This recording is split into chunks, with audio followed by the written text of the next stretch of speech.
We all had a part of the puzzle but not the entire story. I think that the client didn't benefit. I've been in quite a few situations where there have been multiple people trying to assist a family in need and with children potentially at risk. There wasn't a point where all of us knew the full picture. And sometimes there is a lack of opportunity to talk.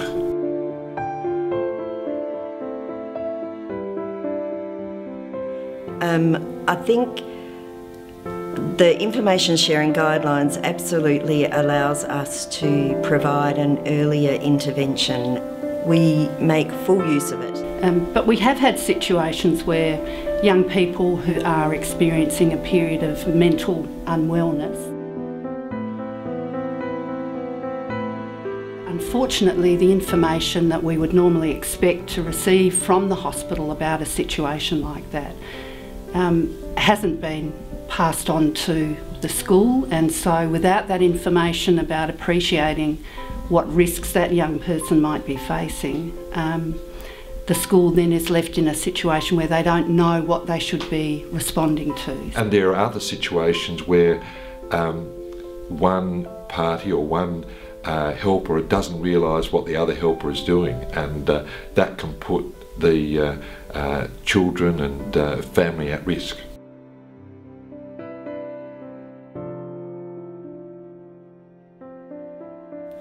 Yeah, I just want to give an example about Northern Footprints, which is a group of agencies in the northern suburbs who come together to provide a safeguarding service for babies.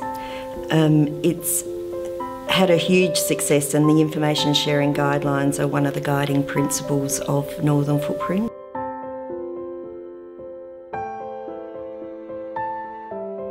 Sometimes you can't get a hold of your clients, either on the phone or whatever it might be, and if there's a situation that you're working on with your client as part of their case plan and a service is ringing in and you need to provide them with information or you want information from them and you can't get hold of your clients, it can be difficult. And I think it's sometimes the case that people feel that sharing is going to mean that they lose some of the control. Sometimes it's the client's understanding of the situation or services. Some of the women that I speak to do not want police involved because they feel it will increase their risk. That's a really big one. And sometimes it's difficult to communicate to people, especially experiencing trauma and the effects of trauma, that actually just sharing the information doesn't mean that this is all suddenly going to go away. Definitely.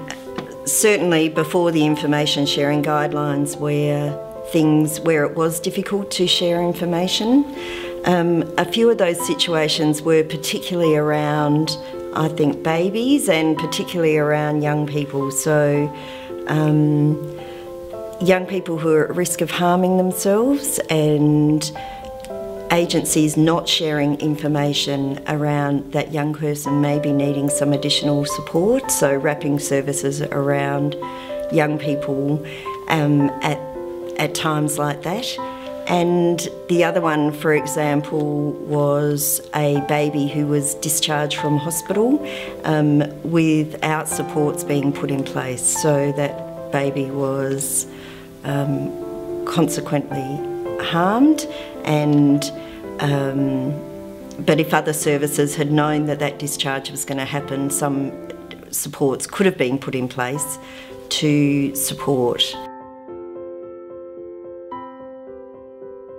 The other thing is sometimes clients are scared to also give particular information and who you're going to share it with because of society's stereotypes about services. For example, Families SA, they're scared to talk about what might have happened with the children because they think that the children are just going to get removed straight away. So I guess there's a couple of things. It's about not being able to contact the client, but also about them being scared about where their information's going to go and what it's being used for.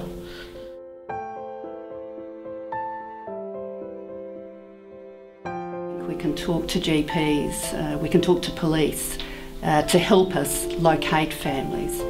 And when we do, what that means is that we shorten the period of time that a child is away from the protective environment that a school provides.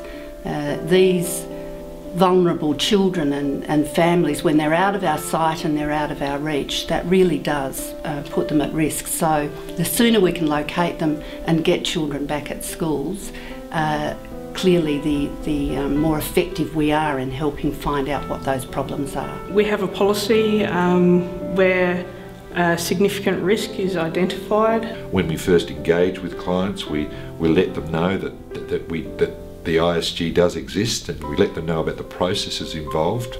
What the ISG gives us now is an opportunity to use a whole lot of avenues to help find the information that allows us to track these families down.